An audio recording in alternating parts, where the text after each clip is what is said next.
बहुत लोगों को ये टेंशन होता है कि मैं पढ़ाई लिखाई करूँगी या फिर पढ़ाई लिखाई करके आगे जॉब करना है मेरे को, तो मेरा जॉब लगेगा कि नहीं लगेगा, या ये फिर उसको अपने भविष्य की बहुत ज़्यादा चिंता होती है। तो भविष्य की चिंता है बहुत ज़्यादा अपना, और जॉब लगेगा कि नहीं इसका चिंता है आपको बहुत ज़्यादा। तो ये वीडियो एंड तक सुनिए, चिंता आपका ज़रूर ख़त्म होगा। तो एक बार की बात है, क्या होता है कि दुर्योधन, सब जानते हैं दुर्योधन और जो पांडव है ना, तो कौरव और पांडव का युद्ध हुआ। तो कौरव पांडव को जब युद्ध हुआ ना, तो उसमें जो भीष्म पितामह थे उनको सेनापति बना दिया गया था।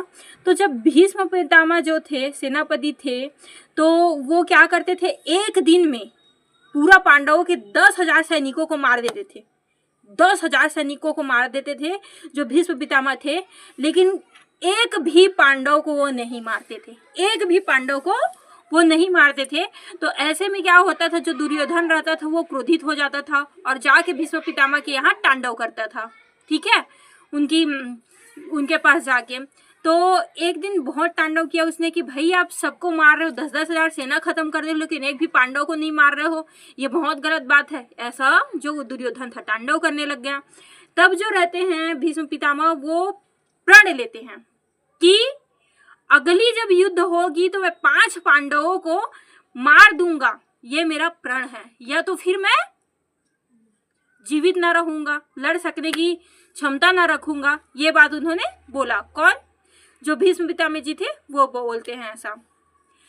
तब फिर क्या होता है आगे, तो फिर आगे जो होता है वो ध्यान से सुनिए, बहुत ही अच्छी स्थिति, अच्छी कहानी। प्रणाम पहुंच रहे, 5 ठो उन्होंने तीर निकाल के रखा 5 पांडवों को मारने के लिए। ये बात क्या हुआ, दोनों शिविर के लोगों तक एकदम हड़कंप पहुंच गया कि 5 पांडवों को मारने की प्रतिज्ञा जो भीष्म पितामह है उन्होंने ली है। इसी वक्त 5 पांडवों की पत्नी द्रौपदी दौड़ी दौड़ी जाती है श्री कृष्ण कन्हैया के पास। कन्हैया के पास आती है, कान्हा को बोलती है, नाथ मेरे 5 पतियों की जान संकट में है, आप उनकी रक्षा करिए। वो बोलते हैं ठीक है चलो, मैं जैसा बोलता हूँ वैसा उनको जाके जो भीष्म पितामह है उनको बोलना, उनकी हम लोग शिविर की ओर चलते हैं। जो हमारे कान्हा रहते हैं तुरंत दासियों का वेशभूषा मंगाते हैं और दासियों का वेशभूषा खुद पहन लेते हैं। समझो, हमारे कृष्ण कन्हैया दासी का रूप धारण कर लेते हैं, वो एक लड़की बन जाते हैं। उसके बाद जो कन्हैया होते हैं वो क्या करते हैं, पीछे पीछे द्रौपदी के चलते हैं। द्रौपदी के पीछे पीछे जाने के बाद जो हमारे कान्हा रहते हैं वो पहुंचा देते हैं उनको भीष्म पितामह के पास। भीष्म पितामह का प्रणाम करती है द्रौपदी, तब उनको भीष्म पितामह आशीर्वाद देते हैं, सौभाग्यवती भव। तभी द्रौपदी बोलती है, सौभाग्यवती भव का आप आशीर्वाद दे रहे हैं और दूसरी तरफ आप मेरे 5 पतियों को मारना चाहते हैं, तो कौन सी बात सही है? आप सौभाग्यवती को वरदान देंगे ये बात सही है, कि आप मेरे 5 पति को मार दोगे ये बात सही है? तभी बोलते भीष्म पितामह, कौन आया है आपके साथ? कोई तो आया है आपके साथ, वरना इतनी चालाकी भरी बात नहीं कर सकते। कोई तो है, और जिसके साथ वो खुद कान्हा, जगन्नाथ, जगत के स्वामी कृष्ण कन्हैया हैं। उनको भला कोई मार सकता है? कोई नहीं मार सकता। जाते हैं, देखते हैं वहां पे दासी का वेश पकड़े कन्हैया खड़े रहते हैं, बड़ा बोलते हैं, हे नाथ जिसके साथ आप हैं उनको भला हम क्या कर सकते हैं, कोई उनका कुछ बिगाड़ ही नहीं सकता।